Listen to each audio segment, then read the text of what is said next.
আসসালামু আলাইকুম আমার প্রিয় বন্ধুরা, আশা করি তোমরা সবাই ভালো আছো আর আমিও ভালো আছি। আর আজকে আমার বন্ধুদের সাথে এমন একটি রেসিপি শেয়ার করছি যেটা আমাদের বাঙালিদের সবারই পছন্দের একটা রেসিপি, গরমের সিজনাল কাঁচা আম দিয়ে আম চাপিলা চচ্চড়ি।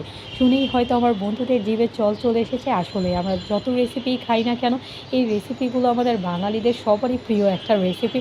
আর আমার মায়ের হাতের এই হাতে মাখন আম চাপিলা চচ্চড়ি রেসিপিটা খেতে এত দারুণ হয়, তাই আজকে আমার বন্ধুদের সাথে শেয়ার করতে চলে আসলাম। আশা করি ভালো লাগবে। আর মা এখানে কাঁচা কাঁচা সিজনাল আম নিয়ে নিয়েছে। চলো বন্ধুরা, মা কীভাবে রান্না করছে। এখানে হচ্ছে মা সব কিছু কেটে ধুয়ে একসাথে রেডি করে নিয়েছে এই মজাদার আম চাপিলা চচ্চড়ি রেসিপি রান্না করার জন্য। তোমরা চাইলে কিন্তু চাপিলা মাছ না দিয়ে যে কোনো গুঁড়া মাছ দিয়ে মজাদার চচ্চড়ি রেসিপিটা রান্না করতে পারো। আর মা এখানে এই মজাদার রেসিপিটা রান্না করার জন্য হাত দিয়ে এখানে সব কিছু কড়াইতে হচ্ছে পেঁয়াজ কুচি দিয়ে দিল বেশি করে, আর এখন হচ্ছে বেশি করে চিরা কাঁচা মরিচ আর ফালি করে হচ্ছে কাঁচা আম দিয়ে দিল। আর এখন হচ্ছে বেশি করে মরিচ আর হলুদের গুঁড়া আর সামান্য পরিমাণ মতো লবণ দিয়ে আর অল্প একটু এখন পানি দিয়ে ভালো করে এখন মা সব কিছু একসাথে হচ্ছে মাখিয়ে নিচ্ছে। মায়ের হাতে মাখানো দেখে কিন্তু আমার বন্ধুরা অলরেডি জিভে জল চলে এসেছে। জানি না আমার বন্ধুদের কাছে জিভে জল চলে এসেছে কিনা। আর এখন হচ্ছে মা সব কিছু ভালো মতো হচ্ছে মাখিয়ে নিল। আর মা এইভাবে হচ্ছে যখনই গরমের সিজন আসে বিভিন্নভাবে হচ্ছে এই মজাদার চচ্চড়ি রেসিপিটা রান্না করে থাকে।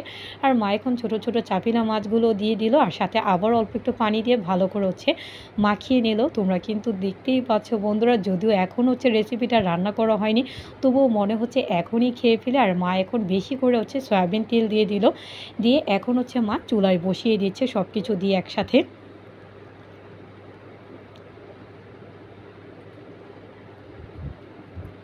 আর মা যখনই হচ্ছে এই চচ্চড়ি রেসিপিটা রান্না করে বেশি নাড়াচাড়া করেই না, কারণ হচ্ছে নাড়াচাড়া করলে যেহেতু এগুলো হচ্ছে এমনিতেই হচ্ছে চুলায় আঁচ দিলেই হচ্ছে রান্না হয়ে যায়, কারণ হাতে যেহেতু মাখিয়ে নিয়েছে মা অলরেডি এই রেসিপিটা। আর তোমরা দেখতেই পাচ্ছ বন্ধুরা, আস্তে আস্তে বলক চলে এসেছে আর দারুণ একটা ফ্লেভার আসছে। আর আস্তে আস্তে কিন্তু পানিটা শুকিয়ে তেল চলে আসছে। আর পুরোপুরি হচ্ছে তেল চলে আসলে নামিয়ে নেবে, তাই মা হচ্ছে হালকা হালকা করে ঘুরিয়ে দিচ্ছে যাতে নিচটা না লেগে যায়। আর তোমরা দেখতেই পাচ্ছ বন্ধুরা, আস্তে আস্তে কিন্তু মায়ের হাতের এই মজাদার সিজনাল কাঁচা আম দিয়ে আম চাপিলা চচ্চড়ি রেসিপিটা রান্না হয়ে গেল। আশা করি আমার বন্ধুদের কাছে ভালো লেগেছে। তোমরা কিন্তু একবার হলেও বাসায় ট্রাই করবে। আজকে এই পর্যন্তই। আল্লাহ হাফেজ। Thanks for watching my video.